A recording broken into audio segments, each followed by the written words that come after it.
Oh, we got Chelsea. We got Chelsea back in the building. What's going on, good people? Great morning. Great morning. Y'all know what it is, man. Another Monday with the Man to Man Pod. My man Swambathay. And my co-host, Darius Butler. Yo. What's good, bro? How was your weekend? Weekend was good, man. Weekend was good. Spent some time with the kids, time with the family. One of my high school friends came in town. He stopped by the crib. Just kind of different, honestly. Doing this, during the pandemic, a lot of people don't come in town, come by your crib no more. So that was good to catch up with him. But yeah, pretty good weekend, man. I know y'all was on vacation with the family. How everything went? Oh, you got the little one over there. Oh, you're on mute. Yeah, I got the little one. You say what's up? You say what's up?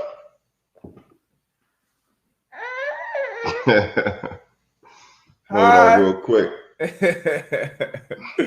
Yeah, man.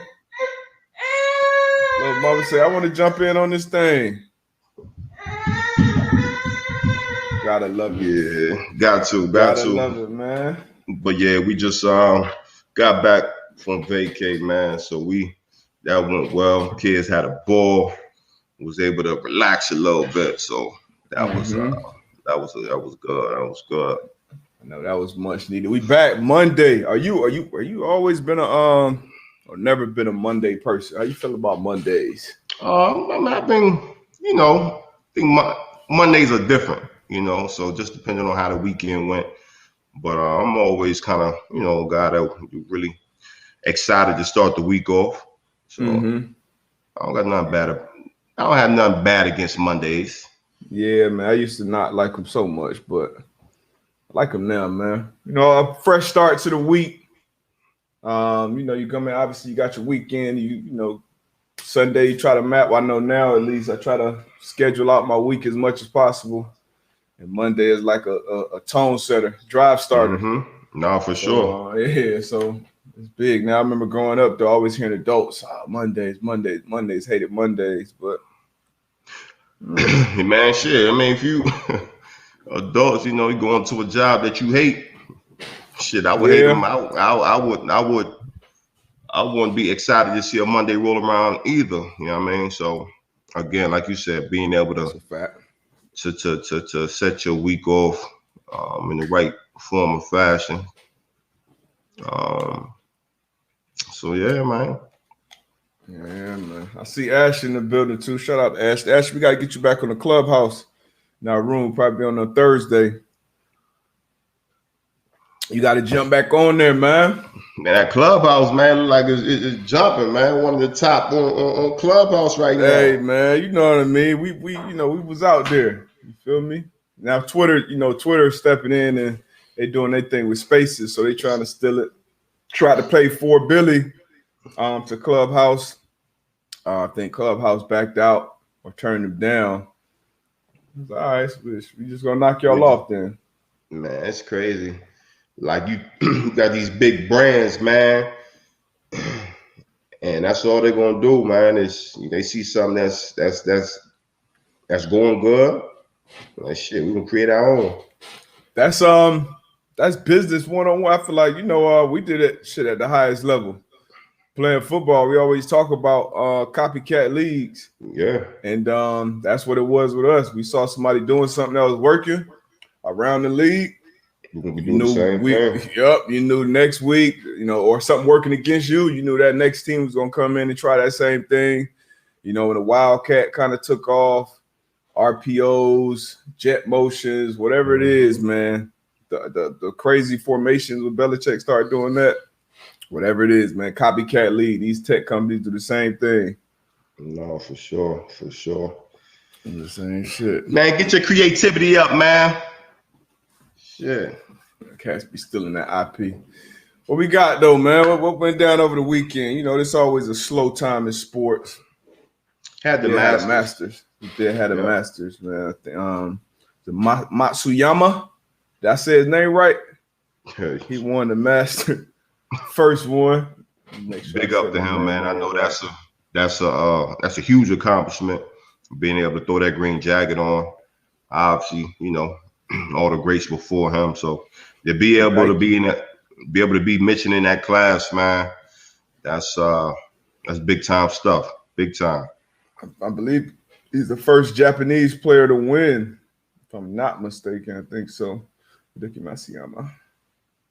What did he end up? Let's see. What did he end up? How many strokes under? Oh, 10 under. Yeah, he won 10 under. Jordan Spieth came in third. Yeah, man. Shout out to Matsuyama. What else we got, man? What else happened over the weekend? Man, we have what did we have? We had the Masters at the HBCU Combine. Combine April 9th through 10th. That was big. Got a lot of guys, a lot of notoriety. Hopefully get them an opportunity, man, to showcase their talent. Hopefully they get into camp. So now that was huge. I think all we can do is go up from here. Get more notoriety again, get more opportunities. Speaking of notoriety, HBCUs, the great Tennessee Titan great, Ohio State great, Eddie George took the head coaching job at Tennessee State. Yeah. TSU. Obviously another big-time NFL player taking a job at another HBCU. How did you feel about that hiring? Shit, I thought it was dope. Like you said, another football great going over to the HBCU ranks, man, to lead some young men.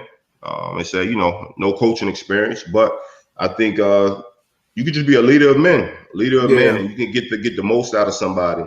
Obviously, you can create a wonderful staff with knowledgeable and experienced coaches to help you in some of the things that you may lack.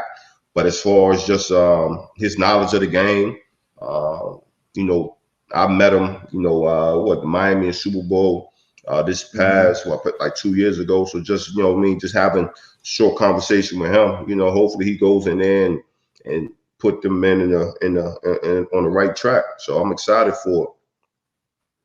Yeah, in Tennessee State, that's a university and to put some players in the league. I know DRC, Tennessee State grad. Yeah. Anthony Levine out in Baltimore. Who's been a captain for them for years, and I think they just re-signed him actually. So it's definitely a program that's not foreign to putting talent in the league, but I think like you said, going to bring more eyes to it. So you think the trend? I wouldn't say Deion started the trend. I know it was other players before him. Definitely did. But he's I'm saying as far as big time NFL players going to take these head coaching jobs. Yeah, it's been something before him. He's probably definitely the most notable is Deion. Yeah, but, Doug Williams, he did it when he went back to Grambling. Doug Williams, that was big for him to go back to his alma mater. But again, like you said, Deion with just his name and his name recognition and him going to Jackson State is definitely huge. Again, shout out to Eddie George. Excited to see what he'll be able to do up there in Tennessee State. Yeah, man, that's gonna be dope. That's gonna be Richard Dent. Yeah, that's big. How you feel about coaches? Just talking about it. Like I said, no coaching experience. How you feel about that? As far as a coach taking a head coaching job with no prior coaching experience. It could be different with like a positional, but like being a head coach and it really depends on the individual. Honestly, because like you said, the most important part about being that head coach is being the leader of men and having everybody on the same page, having everybody buy into whatever the program is that you're selling. The culture, creating a culture. Being kind of that gap, especially on the pro level between like the front office and the locker room, but more in the college level is more so just having cats buy-in and keeping that culture, because you're gonna have guys come in and go out. But that culture, you got young men trying to find their way. A lot of them looking for, that stability, that guidance, so on. That's the most important part about being a head coach on that level. And obviously Eddie George, he's been coached for a lot of time in his life. So he knows what good coaching, what mediocre coaching, what bad coaching looks like. Yeah, man. So it's gonna be all about how you relate to the players, man. How you get them to buy in, and then the X and O's is something completely different. But I've been with coaches who weren't that savvy on the X and O's, but they had the other things mastered. And you had the vice versa, the guys who are X and O's gurus, but can't really connect with the locker room or can't connect with the people in the locker room. So, it's going. I don't think experience helps in all lanes, but. Which did you prefer as far as coaching? Like, did you prefer like the guy that can really connect with the locker room, or did you prefer the X and O's? I felt like the connecting, but more so being, especially on the college level, like you gotta have somebody who really steering that ship, like who really, like it's gonna hold the standard, and it's gonna keep everybody in check, because the coaches, that comes down to your position coaches, your coordinators, those are the guys who the players are spending the most time with. You know what I mean? The head coaches should come in, and they should know what's going on both sides of the ball, but they shouldn't have to be, calling all the plays or in all the meetings and all that stuff. So I would prefer the relationship guy, the guy who can master relationships, the guy who can, have those tough conversations, the guys who you feel like, have those open door policies where you feel like I can go and talk to my head coach about anything. Hey, I'm dealing with this at home with my mom or my family or my girlfriend or something like that. And you can manage those type of personalities. I think that's more important, especially on that college level. Now, once you get to the pro level, we got to figure this thing out together. But on the college level, I think that's more important than the X and O's. What about you? No, I agree with you. I agree with you where, again, and then I think even on the pro level, like you're saying, like we're in this thing together where we got to get it done. But I still believe, like, those relationships are everything. The way, because I just, speaking on, like Tony Dungy, like he let his OC handle some work, DC handle his work, and then obviously, you in the headphones and you got to know the game. But his relationships with the guys, I think that's kind of what took the teams and organization to another level. It's just the relationships. You know what I'm saying? So again, like you said, like just steering that ship, you got to have somebody that, that stands, when you stand in front of 61 grown men, like they got to be able to see something in you that they like, look, like, like I'm going to go out and play for this man, even though this your job. It's different where, you got somebody that's standing in front of you and it's BS. They really don't care about you as a person, you as a man. So then, it just, that day-to-day interaction, you coming to work, it's just a different feel. I'm pretty sure. I know I felt that. So, on the college level, like you said, I agree with you. Again, that's about having a good team, having some good personnel around you, the coaches, the position coaches, the coordinators or whatever. Like you said, the players are going to be with them most of the time. So I agree with you, man. You dealing with 18, 19, 20, 21-year-olds. And then you're dealing with a group of guys who coming from diverse backgrounds. Some people coming from 2-parent homes. Some people may be coming from military homes. Some people may be coming from complete dysfunction. Some people coming from, single parent homes. Some people coming from good, you know what I mean? So it's just so many different, because you can have both parents, but that could be a terrible situation for you.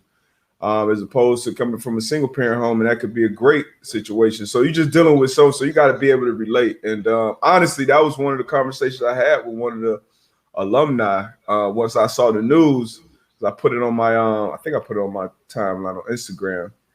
Somebody hit me, that went there. He was like, "Yeah, I mean, it's a good hire as far as namesake and publicity, but I don't know if he's gonna be able to connect to them cat." He was just like, "Man, that HBU that HBCU grind, like It's different. You know what I mean? Yeah. Like that's what he said. He was like, it's just that grind, that struggle, is just different. So you got to be able to connect on a different level. And I can't fully, I can kind of get what he's saying, but being that I hadn't been in it, I can't fully understand it. Like my younger brother, he went to JUCO, and I was about to send one of my other younger brothers to JUCO, and he was like, "Nah, like he ain't cut for that. Ain't built for that. He ain't built for that." Like, and I didn't understand it, but he was just like, it's just different shit that go into it. So, what will be like a difference elements of Eddie George going to Ohio State, and then Eddie George going to TSU? I think the main thing is just the support. And I don't know how it is at Tennessee State, but just the support that the university will give that football team. So just imagine, and I could just speak off of a university that's close to Howard University. So you got Howard versus Maryland, right? So when you're the head coach at Maryland, you're gonna have some good facilities. You're gonna have a training table, so you're gonna have the best to offer your athletes, right? All you got to really do is just go in there and coach.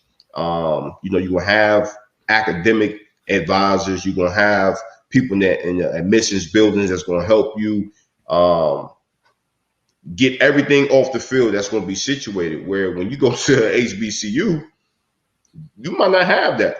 Like you might not have 5 or 6 academic advisors for your guys. You might not have you definitely not gonna have a training table. So the food that you eat, you're not gonna be up to par like a Power 5. So it's just different things that you're dealing with outside of football that you might not get the full support from the university as if you are a big a Power 5 where the football team is bringing in X amount of money. So the university is like, we gotta back them because they're bringing in so much cash to the not cash but money to the university. HBCU not getting that. So again, when you thinking of a head coach that's coming in, it's like, okay, I have a head coaching opportunity, but when you haven't played in the HBCU at an HBCU, when you haven't spent significant time at an HBCU, you don't really understand what you're going to be going through until you get on campus. And then and I've my time, going back to Howard, and since my time at Howard, we've had, numerous coaches or whatever. Some coaches that played at the HBCU, that coached at the HBCU before, and they understand it. And then some coaches that's coming from Power 5s, obviously they have the knowledge, but just when they get there, like, well, damn, I didn't know I was going to be dealing with this. I didn't know I wasn't going to be able to get this. I didn't know I was going to have this support from this particular department at the university. So I think that's where the grind comes at, where it's just a little different. Yeah. That makes sense. It definitely makes sense. But we go, obviously, I'm definitely hoping for the best. For sure. The best outcome. I think hopefully Eddie George wouldn't take that job. Hopefully he knows exactly what comes with it.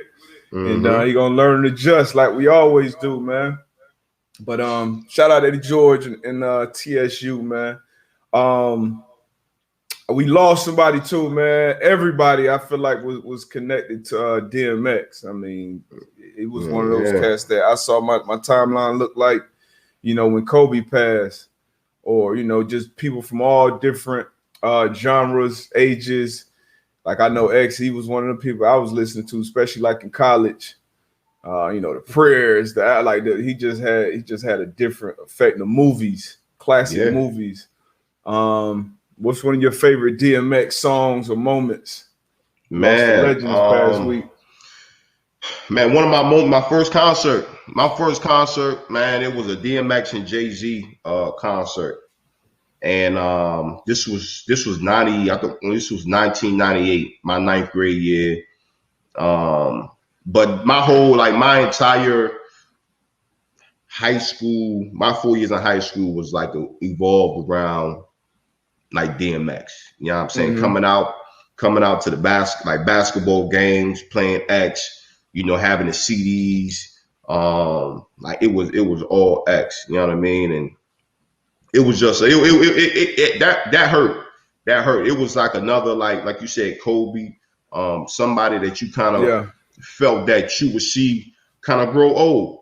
You know what I mean? And just the impact that he had on the culture, but on the world too. Like, you know what I mean? Just listen to different people talk, where like a humanitarian, but a humanitarian in a different way. You know what I'm saying? And just the way he was able to impact people, like you said, like just those prayers. And when you hear those prayers, just the goosebumps that you get. And even, you know, with the demons that he was battling, what he was able to do for other people around him. You know what I mean? So it was that was tough to see, man. It was tough to see. But definitely, you know, feel as though, like, you know, not in pain anymore. And, you know, his work here on earth, man, was definitely felt. His presence was felt. Yeah, he touched a lot of people, man. And you know, obviously when somebody passed, you start to hear all these stories. But he was one of them people that, you know, I was hearing him stories when he was still walking. You know, he was already a legend amongst us. I just saw him on Drink Champs in Noriega a few months back, maybe a few weeks back. I think he was coming out with an album, and it looked like he was kind of, you know, turning the corner with some of the things that he was dealing with. But you know, everybody got their own demons. You know, he was fighting. We don't know exactly what went down, but being able to still touch and impact the people that he did, even while battling his own shit, man, it says a lot about you know who X was, man, and his legacy will definitely forever live on. That little picture from Woodstock '99. Still, every time I see it, it's still crazy, chills, bro. Yeah, it's like, still crazy. Like that's just who he was, though. Tone, yeah, it was at the Hampton Coliseum. That was at the Hampton Coliseum. That shit was classic. In '98. Yeah, 98 Hampton Coliseum. Tone, little kid, historian. Yeah, for sure. but that 99, man, and I kind of say this, and it's crazy. I say this all the time. It's like, I think being a artist, like, I know on the outside, like, it's a lot of things that you have to go through, right? You know what I mean? Being a public figure or whatever. But I feel as though when you on and you had this experience, like running out of that tunnel, like it's nothing. It not feels like that. You know, nothing in my life, you know what I mean, besides, you know, the birth of my kids. Nothing. That still ain't even feel like running out of that tunnel. This is different. It's a different. It's a different feel. It's a different feel. Yeah, it's definitely a high. It's a high. It's a high. And I tell people to this day, out of retirement, I don't think I'll ever touch that high. Right? I don't think I'll never touch that high again. Right? Playing on the basketball court. Right? 5-on-5, and view that man on the basketball court. It's a feel that you have, like, can't nobody touch, right? You wasn't that guy on the court, though. You don't know that feeling, bro. But the respect I had on the court was authentic. You feel me? That's because they ain't what you following them. Hey, come on, you was probably, you know, mean mugging cats and I ran the show. Picks and shit. I ran the show, right? I ran the show. Point forward. But point center, point forward, whatever. It's love. But I feel as though when looking at that Woodstock joint, like being an artist and having people vibe to your music, singing your music, yo, I don't think it's anything that can touch that feeling, bro. Yeah, especially when, cause you know, art, you know people that are in music, and for, like you said, the same thing. Athletes, we go and practice and do all that shit, and we go on game day, and that's when everybody can watch us perform. But that, you know, if you're a musician, if you're an artist, and you put that type of grind or that type of blood, sweat, tears into it, and I know, you know, some rappers that I know who came up and got bigger. Like when you first go to a big sold out show or something, and you stop your shit and put the mic out and they singing your shit, that's like you said, that's a whole different feeling. So to have people literally as far as you can see, and really rocking with your shit like that. I mean, I can't imagine what type of high that is, man. Man, that's wild. Like you said, every time I see that footage, man, like that's bananas. But yeah, X got a legendary Chelsea. In 2000, I was in third grade. I was singing. Grade. I was singing "Party Up" to a classmate at recess, and the teacher overheard me. I got an in-school suspension. Worth it. In 2000, using in third grade. Yeah, X, man. That X different. But yeah, man, what else we had? We had some baseball, but we ain't into baseball like that. Yeah, no knock. I'll wait till like the World Series. Yeah, no knock on it. It's been a little interesting. I saw it was a BS call in one game last night at the plate to end it, but yeah, we ain't into it like that. Kyrie versus Schroeder. That was that's interesting. That's another conversation for another day. Another time, yeah. So let's talk about this Lakers and Nets. We was kind of talking about it briefly. Matter of fact, the KD. KD's in the news right now. You kind of touched on it, and I kind of seen a little bit where he just talked about, it's not all about the rings right now. It's about, development and competition, et cetera. I call BS on that. What you think? I wouldn't say I call BS. So I mean, he done got there. He done got to the mountaintop. I mean, people feel how they feel about it. Obviously, people feel like when he joined the Warriors to go get those rings, I mean, I felt like it was, it was kind of a competitive wise, it was kind of a weak move. Being that, in my opinion, at that time, he was the second best player in the league. And then you went and joined Steph and Clay, who had already kind of had their dynasty. They was coming off a 73-win season. And after you had them down. Yeah, after you had them down 3-1. I mean, I understand maybe you what working out with Westbrook, you want to go on, but some people had they stuff. But I feel like KD, man, he's always, he's always cared about what people say, and some people do. We know players like that. Some players can block it out and say, I don't really, it don't really bother me. KD obviously affects him in some way what people feel about him. And that's cool. Athletes are people too. So I don't have a problem with he be clapping back and saying what he's saying. So I mean, I gotta take him for what he's saying. At this point, he don't won a couple championships, got 2 final MVPs. Maybe it's about competition for him now. Maybe it's about just developing and just the love for the game. Why he started playing the game. We always talk about how at some point the business and the other things take over that natural love for the game. So that could be the same way with championships. We know championships are organizational accomplishments. And was he trying to prep for maybe if they get their ass whooped by the Lakers in the finals this year? Maybe, but I got to take him for his word, man. Nah, I mean, I feel you on that as far as taking him for the word, but I mean, again, like KD's not the one to bite his tongue or to hold back or whatever.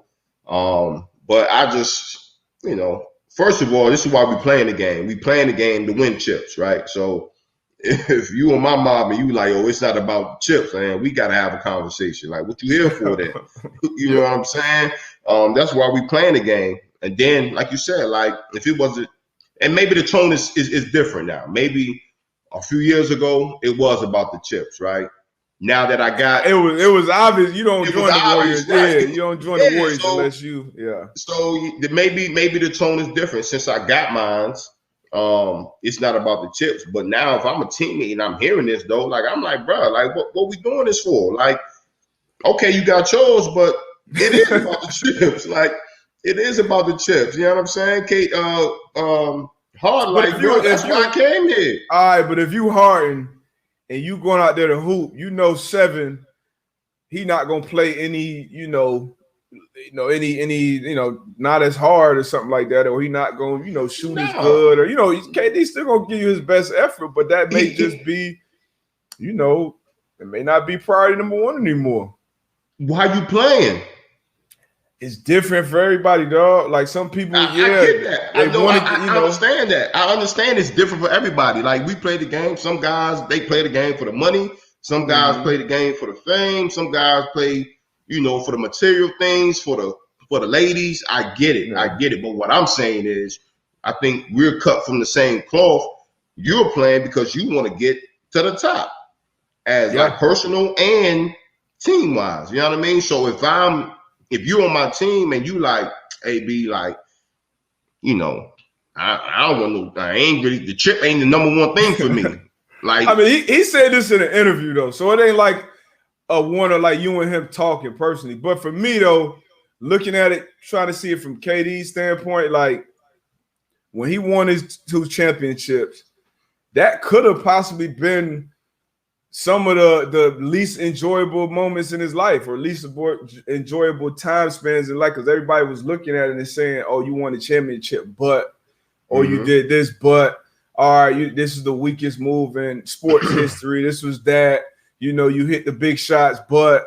So for him, he was probably like, "Yeah, I done been there, I done done that, and trust me, when you get it, it's cool, but that ain't gonna make everything better." And you kind of heard Westbrook say it a few weeks back when Stephen A was kind of coming out. He was like, "I already won championships. Like I grew up in the streets. You know, I got here, I changed kids' life, I got impact. Woo woo. Those are my championships." So I definitely can get it, especially when you talk about these players that, you know, that's what sports media is out here for. You know how powerful that is, to talk about, poke holes, and you know, people have been poking holes in LeBron's legacy since he stepped on the court.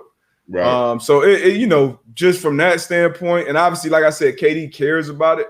So obviously, he was paying attention. If you go to the extent of getting a burner account, like you invested into it. So I'm sure that time in his life when he was in Golden State, even though he was winning chips and winning Finals MVPs, he probably didn't feel like content or feel like, damn, I want to champion. I want to chase this shit again. Because now if he went on to Brooklyn, you're going to hear the same shit. Oh, you got Hart, you got Kyrie, you got Aldridge, you got Blake Griffin. You know what I mean? So for him, he probably like, man, I'm just trying to hoop, man. So, you know, I gotta respect it, man. I gotta respect the KD.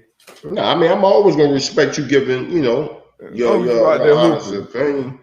As long as you're out there hooping. As a fan, I love his game. I mean, everybody. If you like basketball, you can't deny he's, you know, top 5 right now. You know what I'm saying? But I'm just talking about being in it. I'm talking about being in it, like, you know, if you talk about AB would have hit that championship talk. You about that ring talk? Yeah, what we doing? What we getting up early? Like, what we doing? Like, nah, like we out here putting this work in, and you just talking about, I'm here just because I want to hoop. I feel you, but like I said, when we watch KD, I feel like he plays a championship brand of basketball. You know what I mean? He's not a guy that's out there just trying to fill up the stat sheet. He's not a guy that's just out there, you know, trying to just put up, you know, triple doubles or double doubles. Like KD is out there playing championship level basketball. Will KD go down top 10 all time? I think KD already top 10 all time. That's my opinion. Yeah. I can't name 10. Can you name 10 players all time that's better than Kevin Durant? No, I mean, you can try. I mean, but then depends how far back you go. You know, people gonna put Kareem and Will and whatever. So it just depends on how far back you go. Like, you can potentially try. Kareem got to be in there. Kareem. People gonna put Magic in there. People gonna put Bill Russell in there. But you know what I'm saying? So I mean, it's an argument to be had. Yeah, I think no. That's it. If KD sat down today, he top 10. Gotta be. Again, it's an argument to be had. It just depends on how. That ain't no argument, bro. That ain't no damn argument. If anybody in here in the basketball fans that's gonna say KD is not a top 10 basketball player of all time. It could be an argument to be had. Like, it could be made. Like, you could say, and I'm not saying this is my top 10, but I'm gonna give you 10 players who potentially you could say Bill Russell, Kareem Abdul-Jabbar, Wilt Chamberlain, Shaq, Magic Johnson, right? That's 5, right? Mm-hmm. And then you could say you got Bird, Jordan, Kobe, Larry Bird, Jordan, LeBron. Kobe, LeBron. That's 9. You could. I mean, I'm just saying. You could. I'm just saying, like, if that was advocate, Akeem Olajuwon. Shoot. KD is in there. But I'm just saying it could be an argument. That's all I'm saying. It could be an argument, I guess, but not for me. I feel like right after you get out of that top 5, KD's in the conversation. I'm not putting Wilt Chamberlain over KD personally. I'm not putting Bill Russell over KD. That's what I'm saying. It's an argument. Yeah, I'm not. I mean, I'll put Kareem over him. I could see that. Maybe Tim Duncan, Bird for sure. Right now, Jordan, Kobe, LeBron. After that, KD's definitely. I feel like in that 7 to 10 range for me personally. But I guess it's an argument, like you said. It's always an argument if it's gonna be opinion. Always. Yeah, man. Always. He'll be. I don't think he'll ever be in the GOAT conversation. Oh, Big Ox Robinson, Big O. Yeah, I'm just saying. I'm just saying it's an argument, and again, it just depends on when you talk about top 10 all time, you got to go all the way back. So, yeah, I guess. Pistol Pete. Jerry West. We got who was the cat he used to play out Golden State? He was a dog. Rick Barry. Rick Barry was a dog. Yeah. And we're not about to do that. KD now top 10 all time. He stole 2 chips. Stop it. He did steal a couple chips, but yeah, man. What else we got, man? Need some questions in here. Man, what's up? Let's talk about, I think let's go over to this football, right? We talk about this football. We talk about this football. We kind of touched on it last week as far as Kyle Pitts and his potential of him going to the Dallas Cowboys with the number 10 pick. I don't think he'll be there, but if you throwing your GM hat on again, if you're picking a player in the draft, are you going with best player available or the best need for your team? Damn. That's I don't think it's always one or the other. I know some coaches or some decision makers have like a philosophy. GM Darius Butler, general manager Darius Butler. For general manager Butler, situations are always situational. So I take each situation in its own vacuum. So if I'm the Dallas Cowboys, my defense is so horrible. I'm picking 10. That almost has to be a defensive starter for me. Yeah. For my offense, I got Dak back. We're giving this quarterback 40 a year. So he's got to be able to work with. We got Zeke coming back healthy. We got the O-line piecing back together.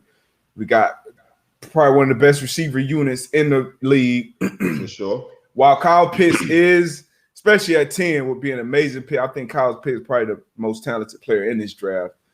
But I got to go with a defensive starter at that point in the draft. Whether that's a corner, a linebacker like a Michael Parsons, somebody like that. I don't see any of the pass rushers being worth that pick at that spot. Yeah. I'll probably go corner and linebacker, but it got to be somebody plug and play from day one on that because that defense, man. Whoo, yeah. Kyle Pitts ain't stopping the run. Kyle Pitts he not stopping, from giving up because the offense was putting up 40 a game last year, 30-something a game out with Dak, but they were still losing. So, yeah, we got to get that defense situated. So, I'm not going with Kyle Pitts. I'm going with need at that point. Aside of the Dallas Cowboys, right? Mm-hmm. Again, situational, right? So, are you going best player or are you going need? Like, say you're not the Dallas Cowboys, but just in general, what's your mindset as far as a GM? What are you doing? Yeah, it got to be a player that's. I mean, I know the word generational get thrown around a lot, but for me to take because I'm looking at needs on my board, all right, we need corner, we need a line, we need the receiver. It depends on where I'm picking too, man. Damn, I'm picking in the middle of the first round. I'm probably going with need, man. Yeah. I'm probably going with need more times than not because at this point, going into the draft, hopefully you've addressed the other positions, either free agency or re-signing your own guys. So Yeah, I'm gonna go with need. I'm gonna have a game plan going into it, and you know how to draft it. Somebody's always gonna be there that you don't expect to be there. But I'm gonna go with need. I'm gonna lean on need more than just the shiny object that's there. Yeah. That's my personal opinion. What about you? I will go need too, unless it's like you said, it's a play in a drive that it's not 100% guaranteed, but you know that this player is going to be something special, barring any crazy injury. So I definitely will go need. But you never know though. I know that's the roll of the dice. I mean? Like that's the roll of the dice. You never know. It's always a roll of dice, yeah. So I think it's important you go. Yeah, I'm gonna stick with that need. Tone, you are correct. You can get fired for filling a need, but that's where. No, he said you can't get fired. Can't get fired. Oh, I think you said can't get fired for filling a need. Yeah, I mean unless you draft him and he sucks. You know what I mean? Yeah. Shoot. And you do that numerous amount of times. Like, all right, bro, this your third draft. You drafted a need, and they ain't holding up. But how does that? So talk about kind of how that affects the locker room, because I'm sure you've been on teams where I know I have. We've been on teams and we'll draft a player at a spot, and we all like, hold on, we clearly need this position. And as players, we can look, we could have been pretty decent at that position, but we went first round at that spot. How does that affect like the locker room or players in the locker room? Well, I think it affects the team, but I think veteran players kind of look at it more with a microscope. You know what I'm saying? So as far as say I'm in my 8th year, 9th year. We watching that draft close, boy. We watching the draft like, yo, okay, like what year 8, year 9? Right. You know what I'm saying? So I'm like, oh, what are we gonna do? Who we bringing in, you know what I'm saying, to help this team? And say you draft a linebacker, right? And we got 3 dogs at the linebacker position, but we need help. We need a receiver, or we need like a old lineman. What are we doing? Like, what are we doing? Like, is the front office looking at the same thing that we looking at? Yeah. You know what I mean? So again, when that young player come in the locker room, we know we're not gonna hold it against that player. But at the same time, it's like, front office, like y'all. It does put more pressure on that young player. When he come in that locker room, though. I give you an example. Damn, I think you had left already. But when we drafted Philip Dorsett in the first round. Yeah, I was gone. Yeah, so you were gone. So we already, we had some receivers, and we kind of felt like, we already had, I think T.Y. just signed an extension, maybe was about to sign it. And first, we had clear, like it was an obvious need at that point at safety. And I think like Landon Collins was one of the safeties on the board that a lot of people, a lot of the mock drafts and stuff had us going to get. Maybe it was another player, but it was safety in another position of glaring need that we had. And we went first round Dorsett. And, we thought Dorsett was going to be a good player. Obviously, first round coming out of UM, known for putting out good receivers in the league. And Dorsett had a good career. But at that point, the locker room, you kind of knew, how the locker room felt about the pick. So that before Dorsett even took a rep in practice, that pressure was already on him. Like as soon as he dropped the ball, as soon as he, is not a punt return or a kick return that we expect him to be at that position, now it's like, and that can affect the player. For sure. It can definitely affect the player because so GMs out there, for people out there, just kind of factor that in too. Even the fans too. I'm sure the fans look at it like, he went and got this guy in the first round and he can't do this, or he's not jumping in there and starting. And then especially when that other player goes somewhere else and balls. Landon Collins came in and balls, so it was we could have went and got that guy and this guy. But like you said, it's always a crapshoot. Then people getting, they're in those positions getting paid the big bucks, hopefully for a reason. Yeah. But yeah, those are the kind of things that I don't think everybody talks about or understands. But those draft picks, depending on the position, if it is a position of need, or not a position need, should I say, definitely puts a different type of pressure on that player. Nah, but, no question. No question. He walk in the locker room like, damn. Yeah, we want to know, shit, what was it that made, shit, all right. Yeah. We jumped up, took you 29, 30, whatever it is. Let's see what it is. But sure. Yeah, man, hold on. Let me swap this battery out real quick. Drop some more questions in here, man. You gotta get you a new battery, bro. It's been good. What you mean? It's 11:52 right now. We just make sure, Man, y'all drop some more questions over in the chat, man. What y'all got going on? What y'all got going this week?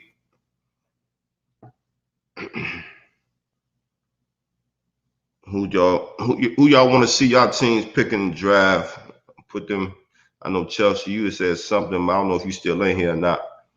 You just said something about Minnesota. I think y'all still got to go through Green Bay though this year.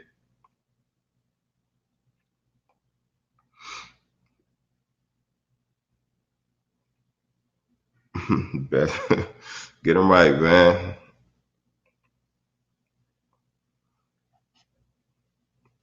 Packers do need a receiver. Sure, I feel like we've been saying that for years. For years. But if they can get one more receiver, though, I think that Packers. Anybody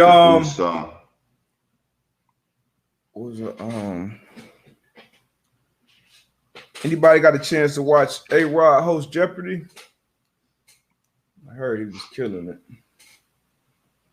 Yeah, it's over for the Bears. It's a wrap, Christian. It's over for the Bears. I think the Vikings get better. We know what the Packers are. They're kind of the standard in the division. The Bears actually, believe it or not, they took a step back at the quarterback position, which I know Bears fans, y'all be looking for. Money making Mitch. What money? Oh yeah, they took it back. They went with Andy Dalton, who I think is a step back from money making Mitch personally. But y'all just can't get. You jumped up there and took Trubisky too over Mahomes and Watson. Now you go and get, man, y'all can't figure it out. Well, if the line's not. They're not gonna go on 17. Yeah, nah, I don't see that.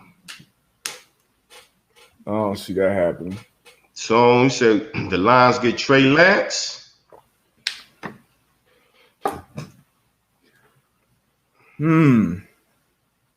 I think the Trey Lance hype is going up. I don't think he's gonna last that long. I think these quarterbacks gonna fly. They're gonna fly off the board. Yeah. Oh man, this draft gonna be interesting. I'm not sold on Zach Wilson though. The more I look at it, I ain't sold on him, man. I'm not sold on the guy. I'm watching this film and I be like, that shit not working in the NFL. A lot of that shit he be doing. We definitely gonna see. We gonna see for sure. Ooh, the more I watch, I'll be more comfortable taking Mac Jones than Zach Wilson, honestly. At this point. Christian asked you why not. If you saw the jump from 2019, you were in the clubhouse with Bryant, right, last week? And he was talking about it. He kind of had my I don't think you got in that one, but he was talking about it. And I've been watching. I was watching because talking to you about him. And you be ready to fight every time you talk about level competition and shit. But he do a lot of things that look great. But when you say, would that shit work? A lot of times it's like a hell no. Then he obviously this COVID year, he took a huge jump. I think he went like his completion percentage jumped up like 10, 11%, was putting up, great stats against. I mean, you go matter of fact, I seen the link. It don't take long. You just watch every throw, every run from the back-to-back years, and you'll see. It looks great. But when you see that and you kind of see it going forward, I don't know. I'll be more comfortable with Mac Jones, Justin Fields, Trevor Lawrence before I go with Zach Wilson. Man, especially you putting him in that Jets building. Man, I think anybody walking that Jets building next year and starting a quarterback is going to be rough. Agreed. Yeah, I think it's going to be rough. I think it's going to take some time. But the Zach Wilson, I think we both said that, not going to say he came out of nowhere, but, the praise that he's getting.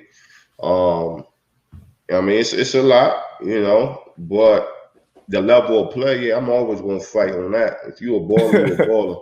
I'm always going to fight with that one. I get it in some instances. I ain't gonna front. Level of play does come into factor sometimes, but as a somebody that's critiquing, you can tell if a player can play or not.